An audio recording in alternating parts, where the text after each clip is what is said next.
It's day one of a brand new metagame. Let's take a look at some decks that are a little bit offbeat, but I think have real potential in this new meta. We're going to start with Merge Combo, which I think people may be a little bit surprised has taken on the metagame share that it has right now. I feel like I see this deck fairly consistently. This is a fairly common deck to run into, but it's also running into a lot of how do I win the second lane kind of things. The way I conceptualize the Man Spider deck right now is basically a sort of endless series of guess where the points are going to go, and a lot of potentially fairly telegraphed retreats that should probably happen. I'm not sure this deck is amazing. This is a solid enough deck that I think is going to be reasonably playable, but I do think it's very possible that in a month or two, we'll look back at this as an unrefined, unpolished, and relatively easily hated out archetype. I also think it's entirely possible that we look back at this as an unrefined, but still sort of a bit of a diamond in the rough type of deck. The power is definitely here. The weaknesses are also definitely here. This is a combo deck that has pronounced weaknesses to things like Shadow King that are already going to be very prominent in any metagame like this, where the other decks that people are looking to target are things like move and zombie decks. This is a deck that is catching a lot of splash damage from that kind of thing. I know everyone has cut Shang-Chi. This is a deck that catches a lot of heat if people start playing Shang-Chi again, and frankly, he's not as bad as people are making him look right now. There is just a lot of weakness in this deck, but the weakness in this deck is all in how your opponent interacts with it. And if they don't have those cards, you usually just have too many numbers to lose. The Man Spider numbers get increasingly ridiculous. It's a very cool card that does very cool things, and it really just goes to show just how big it is okay to make a 5-drop. Like, when I look at Man Spider and I look at other 5-drops, I'm just like, I feel like this means that there is so much more room to make big 5-drops than the developers seem to appreciate. Butt's been messing around with this nightmare list lately, and I think it's a weird combination of interesting, a lot of hidden information, and depending on the matchup, vaguely good. This is a deck that has a couple of uniquely powerful tech cards in them if you are able to recognize the matchup easily. So if you're able to know it's Cerebro, for example, your Red Skull's amazing. If you're able to know it's an ongoing deck, your Enchantress is amazing. The biggest struggle I run into with this deck is that it's just a little bit difficult for me to feel confident in beating the other things of that nature. And there's also just a few cards in this deck that remove the text of your cards, which means that these expensive cards often aren't going to have the text you need them to have. Now, there is definitely upside in this. There's some real snap equity in doing really cool nightmare stuff. When I played this deck, though, it did feel like when I ran into, say, like a destroy deck or whatever, I was just kind of looking at them while they did better stuff than me, and if I didn't get a meaningful way to interact off of a nightmare or do something like Enchantress annul that they were then gonna Zola, it didn't feel like a very well put together matchup. And I think that's sort of how it's gonna feel like for a lot of these combo matchups, where it's like you technically have the answer, but in the course of gameplay you might get rid of your own answer and need to randomly generate another one. I think this is a cool deck to have around. I think it has like a uniquely good matchup against things that are keeping the game small right now. Like, if you're playing against a deck that's trying to do some sort of points and tech stuff, just running them over with something like this is a very reasonable thing to do. You can absolutely do that. It's just a question of how prevalent those matchups are and how much you want to be building for them. If you're looking for an M'Baku deck, I suspect this is the only deck in which I can reasonably say M'Baku is an actual buff. The addition of Lockjaw M'Baku to Cerebro 3 means a couple of things. First, extra points when you're doing what you're doing. Second, though, is that you can really actually get some additional ability to dig in your deck for a Cerebro. And that's not nothing. Like, you are often going to find that you will have a 1 in 3 for Cerebro, and that 1 in 3 will win you the game, and sometimes it's important to be able to have that Hail Mary that goes and gets a chance at winning the game. That's a real thing that requires things of you in Marvel Snap. Like, some decks are just going to benefit from that. This is a deck that could very easily do that. And I think that it's not just a force multiplier, it's a consistency multiplier, and there's so few advantages to be gained by running like other threes instead. This is a deck that I worked with a friend of mine who is competing in Golden Gauntlet Worlds, but doesn't really play Marvel Snap all that much. He's just a really good card game player who happened to qualify.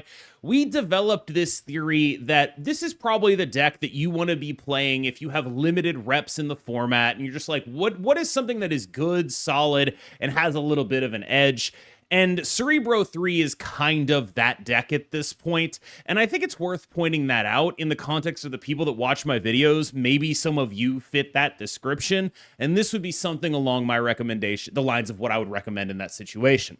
There is one thing in this deck that I'm not so confident in, but that is the Jennifer Kale over Bast choice here. Also Jennifer Kale over Jeff. He's indexing for getting 3+2 down on turn 4, that kind of thing with Jenny Kale. I'm not as sold as he is on that, but I do think that it's a really solid thing. Since this is not necessarily guaranteed to be the deck that he's taking, I'm not going to name him right now. But this is just one of the decks that I've sort of collaborated with and worked on with this person in order to sort of get in the mindset of someone who, like, not a grinder. Maybe you watch my videos. You're probably good at card games. You just want something that kind of fits into this metagame. And I think Baku Lockjaw probably does make Cerebro better. And Cerebro's just a good deck anyway. The numbers here are quite powerful. On ladder, this is going to be a deck you're probably going to see a ton of, give or take. It's what Cougar used to hit rank 1, except he changed the Ant-Man for a Juggernaut just to see how things ended up shaking out there. I think that's a very reasonable thing to do. Adding extra interaction into your deck is never going to be bad. This deck did feel extremely dependent on having a 2-drop, though. Like, just, you really need a 2-drop to actually happen, and there is a bug worth talking about. Well, 2 bugs, actually. First of all, there's the bug that negatively impacts you. This is when you have Sam Wilson and Sam Wilson's shield on a Madam Web, and you move something that isn't Sam Wilson's shield.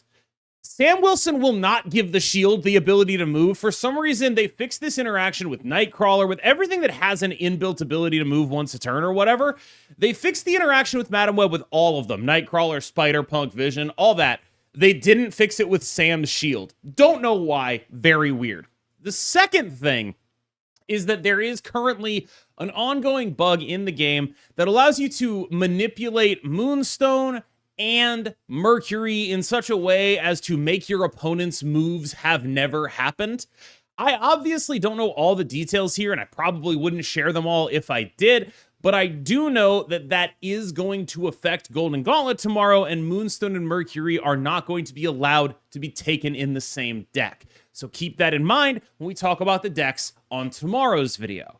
That said, on ladder, there's no issues here, and frankly, the bugs aren't a particularly important part of why this deck makes sense. It's just a strong thing to be doing, a very powerful, functional deck, and I think that just baseline being a deck that has a lot of proactive power in it and is a Moonstone deck, a Mercury deck, is a strong thing to be in a metagame where you are expecting a decent amount of move, and that really to be the only thing that rivals you for supremacy over this metagame. Speaking of move, I still think it looks like this. I will not wax poetic about move. It is probably the best deck in the game, give or take the Spider-Punk. I actually like the Spider-Punk because one of the ways that you lose games with this deck is you just don't have enough points, or you sort of don't have enough secondary big guys for it. You really just have Kraven and Dagger and Spider-Punk as your like backup Human Torches. It's a little more fragile than you think. I kind of think that this deck, not only the Mercury weakness, but I think a good player playing against this deck, when they're not Human Torching, you might be supposed to be snapping, which sort of encourages you to do things like stack an Aranya and a Sparky down there and Human Torch on the final turn of the game. There's some interesting stuff going on with the way this deck is sort of playing out right now.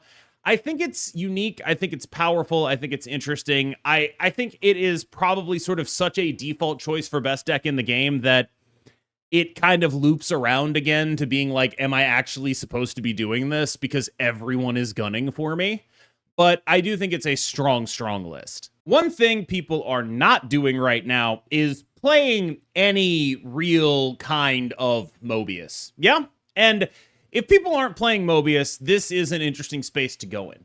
One thing I wonder about this shell, though, is there an even stupider deck that can do Pixie stuff with Man Spider? Because this is a deck that is already playing the Taskmaster. Maybe we could get an Agony in here. It costs 1. It's probably no longer a She-Hulk Infinite deck.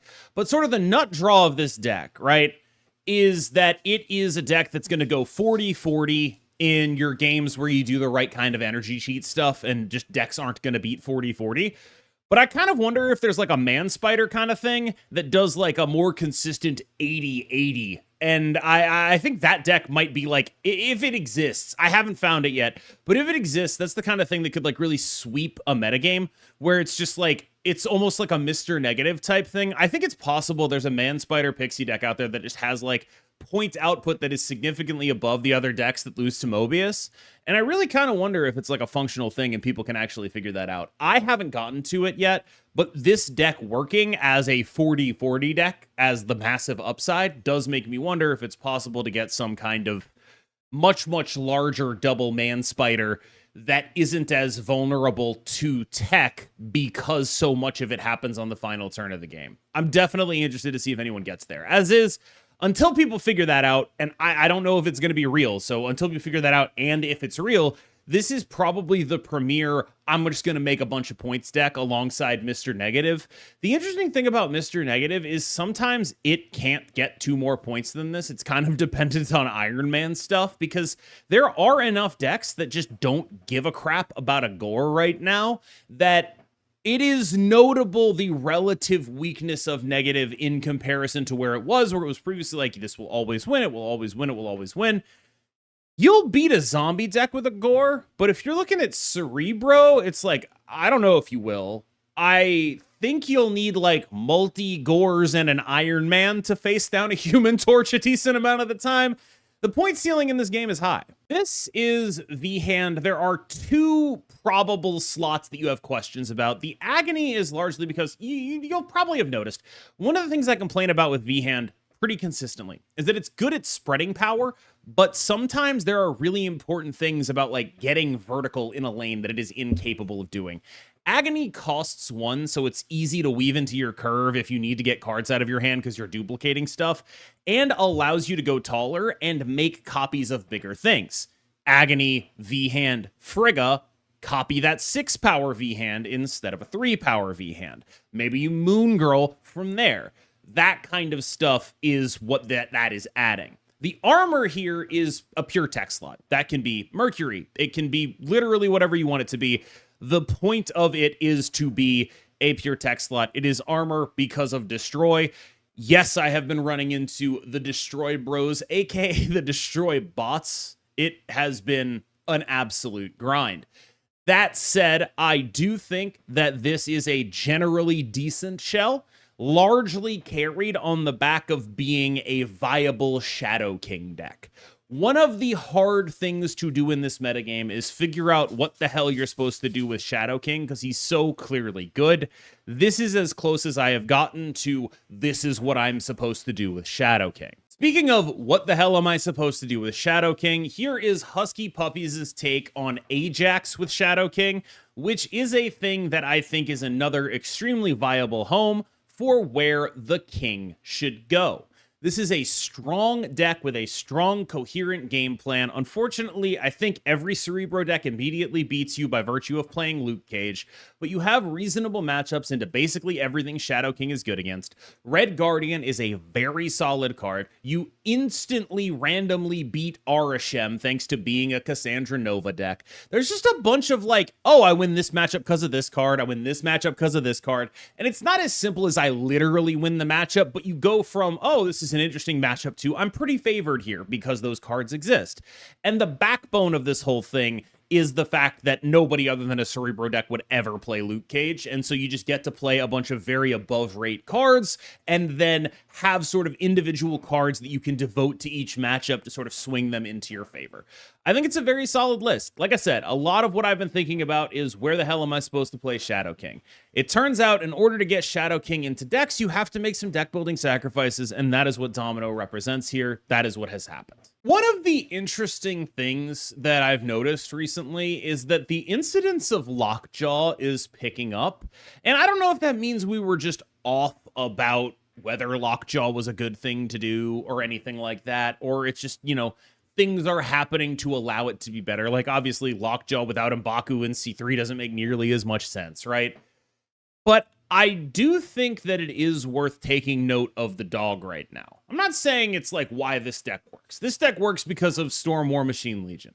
But it makes your games where you're not Storm War Machine Legioning just much more respectable. The biggest issue this deck has is that if you aren't doing your dummy combo thing, you're kind of just doing very 2023 Marvel Snap kind of stuff, right? When Marvel Snap first came out, there was a deck that did Storm and then tried to discard an Infinite to Ghost Rider it back, right? Like, that was the idea. You'd Storm and win one lane, and then you'd Infinite the other lane. And this deck is still very 2023. Like, there's stuff going on here, right? We got Blink, we got Lockjaw, we got stuff. But fundamentally, it's still a very 2023 deck with a combo from 2028 in it in the form of Storm War Machine Legion, which just sort of instantly wins the game a bunch of the time without a bunch of good cube equity, but you get plenty of 2 cubers out of that. The real secret to this deck, I think, is making sure you get 4 cubers out of those games. Your opponents snapping you with their combo decks. You have a sort of trump card snap back. That's what Storm War Machine Legion is able to actually bring to the table. And I think that is relevant. All right, y'all. Thank you so much for watching. As always, I have been KMBest. You have been phenomenal. Make sure you stop in tomorrow because we've got some sick Golden Gauntlet decks to look at. And of course, on Sunday, as always, best decks. The triple stacker deck video weekend has begun. Have a wonderful weekend, and I hope you enjoy it as much as you can. Thanks.